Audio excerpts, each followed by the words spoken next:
de l'huile de partout et des vis masquées par la pâte à joint. On se retrouve aujourd'hui les amis sur un Audi Q5 3 litres V6 TDI. Le véhicule a un problème de charge et je te montre cette vidéo simplement pour voir la galère que c'est. Faut tout démonter. Pare-choc, face avant et les prises sont un peu cassées. Et une fois le pare-choc tombé, c'est parti. Comme tu le vois derrière, l'accessibilité est complètement nulle. On tombe les phares et la face avant. Bon, la petite astuce, c'est que tu peux le faire en décalant juste un peu ta face avant. Tu vas galérer un peu, on va le voir dans les prochaines vues. Voilà, ça passe au millimètre, regarde, mais ça passe quand même, et sans rien abîmer.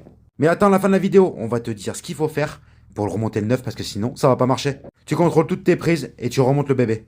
Et c'est pareil pour le nouveau, il faut faire attention. On décale un petit peu la face avant et ça revient tout seul. Bon, ça tu l'as compris, on va pas te le montrer 12 fois. Une fois tout remonté, on regarde les fuites d'huile et en fait il y a de la pâte à joint. À la place de quelques vis, ça a dû casser. Oublie pas de reprogrammer ton alternateur. C'est bien difficile, un gros moteur dans un petit véhicule. En tout cas, l'accessibilité elle est compliquée et lancez-vous pas là-dedans si vous n'êtes pas très préparé. N'hésite pas à t'abonner pour la suite.